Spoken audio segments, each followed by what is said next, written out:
ဟုတ်ကဲ့မင်္ဂလာပါခင်ဗျာနော်ကျွန်တော်ရဲ့ဖွဲ့သူဖွဲ့သားများမောင်လေးများညမလေးများအားလုံးကိုမင်္ဂလာပါလို့အရင်ဆုံးနှုတ်ခွန်းဆက်ပါတယ်ခင်ဗျာနော်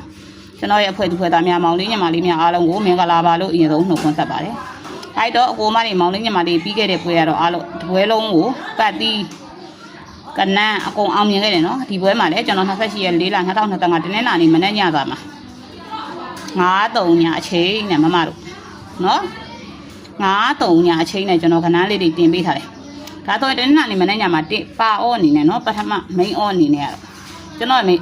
မိတ်ဆွေတို့တကွာကောင်းစနစ်နဲ့ရတာ1ခွန်1နှစ်နဲ့30တဲ့နော်1ခွန်1နှစ်30ကို main အောမယ်396 303 395 51569နော်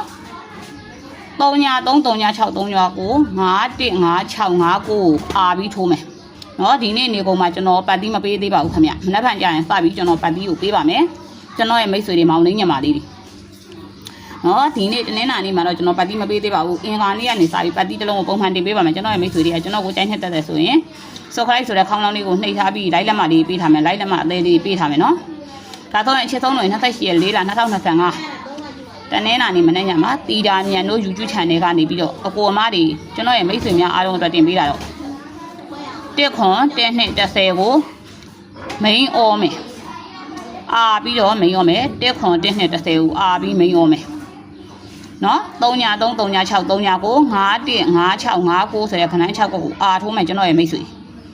နော်ဒါဆိုလို့ရှိရင်အချက်ဆုံးလို့ကျွန်တော်ရဲ့မိတ်ဆွေတွေအားလုံးပဲဒါကတော့တနင်္လာနေ့မနေ့ညထိုးရမှာမနေ့မကြရင်ညနေဆက်လိုက်တကယ်လို့ဒီမနေ့ပိုင်းမှာကျွန်တော်ထင်တဲ့အကွက်ကျွန်တော်ချထားတဲ့ကဏ္ဍတွေကကြားခဲ့ရင်တော့ကျွန်တော်တနာရီထိုးတာနဲ့အကိုအမတွေမောင်လေးညမလေးတွေကိုဒုတိယအကြိမ်ပြန်တင်ပေးမယ်ခင်ဗျနော်ကျွန်တော်ရဲ့တင်တာကဏ္ဍလေးတွေကိုအများတိုင်းကြည့်ရှုခြင်းနဲ့အကိုအမတွေမောင်လေးညမလေးတွေမိတ်ဆွေတွေကကျွန်တော်ရဲ့ channel လေးကို subscribe ဆိုတဲ့ခေါင်းလောင်းလေးကိုနှိပ်ထားခြင်းအပြင်အများတိုင်းမြင်တွေ့ရမှာပါလို့ပြောချင်ပါတယ်နော်ကျွန်တော်တပတ်စာကောက်ကိုတင်ပေးထားပါတယ်အကိုအမတွေမောင်လေးညမလေးကြိုက်တဲ့ပတ်တီးကိုပတ်တီးနှလုံးသလုံးကြမယ်ဗရိတ်2မျိုးသလုံးကြမယ်မွေးကနန်း4ခွက်တစ်ခွက်ကြမယ်နော်မွေးကနန်းကိုပတ်တီးတစ်လုံးကို4ခွက်ထုတ်ပေးထားတယ်ဘဲဟာကိုပဲကင်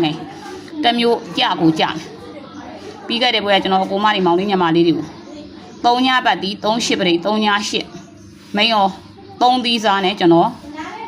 ငွေကနန်းကိုထုတ်ပြီးတယ်အဲ့တော့ဒီပွဲမှာလည်းအကိုမတွေမောင်လေးညမလေးငွေကနန်းကိုလိုက်မယ်ဆိုရင်တော့ကျွန်တော်အကောင်းဆုံးတင်ပေးထားတဲ့အကိုမတွေကျိုင်း200တမဲငွေဒါမှမမွေးနိုင်တဲ့အကိုမတွေကကျွန်တော်ကိုဓာတ်ရိုက်ဆက်သွယ်နော်ဓာတ်ရိုက်ဆက်သွယ်ပြီးကျွန်တော်ရဲ့လိပ်စာကိုသိတဲ့အကိုမတွေရှိတယ်နော်ဓာတ်ရိုက်ဆက်သွယ်ပြီးဒါဆိုရင်ကျွန်တော်ကဗရိတ်တစ်မျိုးနဲ့ငွေကနန်း4ဝက်ချပြီးမယ်ဒါကအကိုအမတွေပွဲတိုင်းအောင်မြင်တဲ့ခဏဖြစ်ပါတယ်လို့ပြောချင်တယ်ဒီနေ့မှာ1ခွန်1နှစ်နဲ့